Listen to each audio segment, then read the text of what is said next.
Bonjour tout le monde et bienvenue sur Boursicote, le podcast de l'indépendance financière. Avant d'ouvrir l'épisode de la semaine, je voulais te remercier pour ta fidélité. Car de semaine en semaine, je vois qu'on explose les compteurs, alors pour cela, je te remercie chaleureusement. Et j'espère que cela ne va faire qu'augmenter, comme ça Boursicote pourra aider un maximum de personnes. Cette semaine, je veux répondre à une question que l'on me pose dans mes DM Insta sur mon compte Idéaliste 2023, à savoir comment augmenter ses revenus.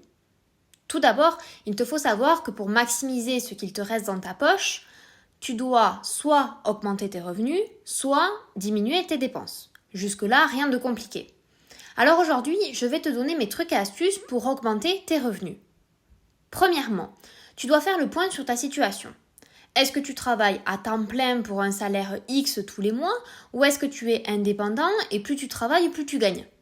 Ça, c'est déjà la première chose à regarder. Si tu es, comme beaucoup, à travailler à temps plein pour un salaire défini, tu vas devoir dans un premier temps optimiser ton temps. Je m'explique. Je suppose que tu as un certain temps de trajet pour aller de ton domicile jusqu'à ton lieu de travail. Et si tu ne prends pas les transports en commun pour effectuer le trajet, tu peux essayer de monétiser ce temps-là, car dans tous les cas, tu vas être obligé de le faire. Alors autant essayer d'en tirer de l'argent. Bien sûr, tout le monde connaît Blablacar, mais tu as plein d'autres sites qui proposent du covoit. Si tu n'es pas du matin et que tu es associable avant ton café ou ton thé, tu peux également proposer de transporter des colis. Pour ça, tu as des sites tels que Livre à ton voisin, Cocoli ou bien Waitom. Pour rester dans le transport, si tu n'as pas besoin de ta voiture pendant ton travail, tu peux la louer pour la journée sur des sites comme Turo ou Getaround. Dans le même délire, tu peux la proposer pour effectuer des déménagements sur Bricoco. Comme l'été bat son plein, on pense aux vacances. Et quoi de mieux que de visiter un pays ou une ville en limitant les frais d'hébergement? Pour cela, tu peux échanger ta maison avec d'autres particuliers. Attention à bien fermer à clé tes tiroirs avec les objets précieux par contre. Tu as la plateforme Home Exchange qui est très connue dans ce domaine. Quitte à parler de maison, si tu as un jardin, tu peux le louer à des publicitaires pour qu'ils profitent d'un coup de com' en fonction du lieu, ou bien si tu es dans un très bel espace, tu peux le louer pour des événements comme des anniversaires ou des mariages. Tu peux te renseigner sur des sites comme Local, Jardin Privé ou Native Space. Si tu n'es pas propriétaire mais locataire, tu peux effectuer une sous-location. Mais attention, c'est très encadré. Il te faut un accord écrit de ton propriétaire. Tu ne peux pas proposer un loyer plus cher que ce que tu le payes. Et s'il arrive une dégradation, c'est pour ta pomme. C'est une solution qui va surtout t'empêcher de perdre de l'argent si tu n'es pas chez toi pendant plusieurs semaines en évitant de payer un loyer comme c'est le sous-locataire qui va s'en occuper à ta place. Pour finir avec l'option logement, tu peux aussi mettre ta piscine en location sur My Private Pool et Swimmy ou louer ta place de parking sur Je prends ta place ou YesPark. Si tu préfères garder ton logement et ta voiture pour toi, rassure-toi, j'ai d'autres solutions dans mon chapeau de magicienne. Dans un premier temps, tu peux désencombrer ton logement en participant à des vides-greniers, des vides-maisons, des brocates en tout genre.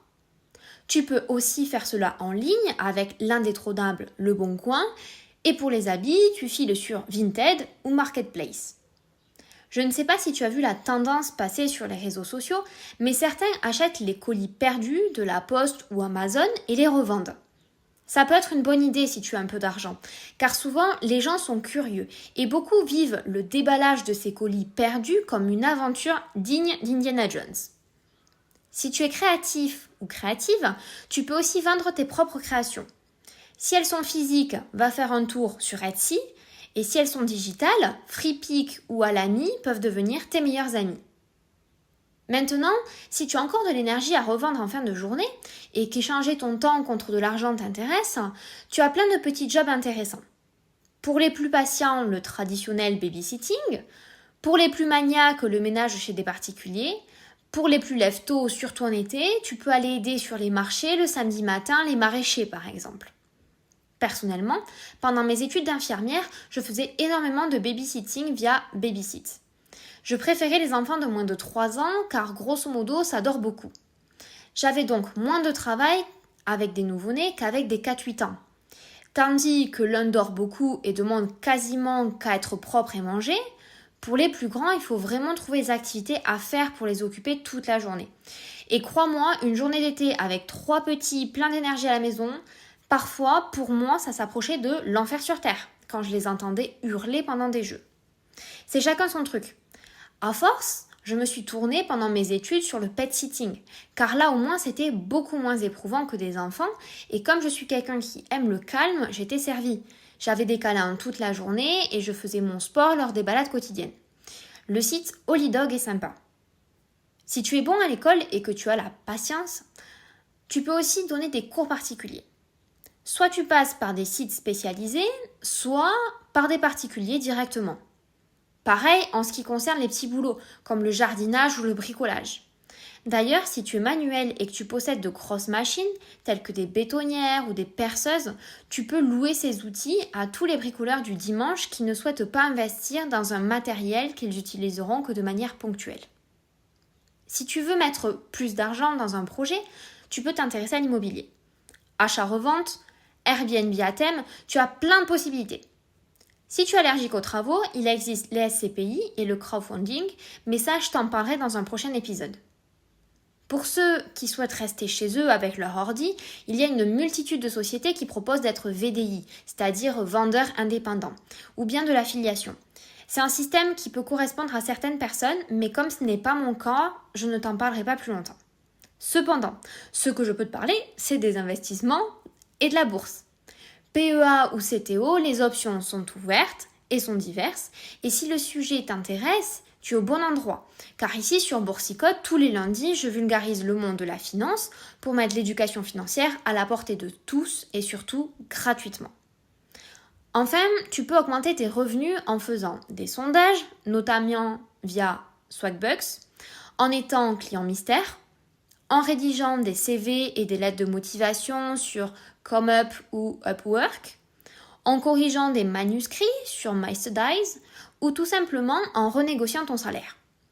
Pour cela, pense à prendre rendez-vous avec ton patron, à lui montrer tes compétences, les résultats de ces dernières sur l'entreprise et surtout établis un comparatif entre ton salaire et celui des mêmes postes que le tien dans d'autres entreprises. Je t'ai donné une multitude d'idées. Je suis certaine qu'au moins une va correspondre à tes besoins. Si malgré cela, tu ne t'en sors pas financièrement, je t'invite à m'envoyer un message privé sur mon Instagram Idealist2023 pour qu'on fasse ensemble le point sur ta situation. Si tu as trouvé cet épisode qualitatif, tu peux le partager à tes amis, tes collègues, à toute personne qui en a besoin.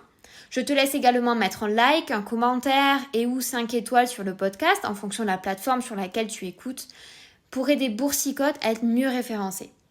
Quant à moi, je te dis à tout de suite sur un autre épisode ou à lundi prochain pour un nouveau. D'ici là, je te souhaite le meilleur et je te fais plein de bisous.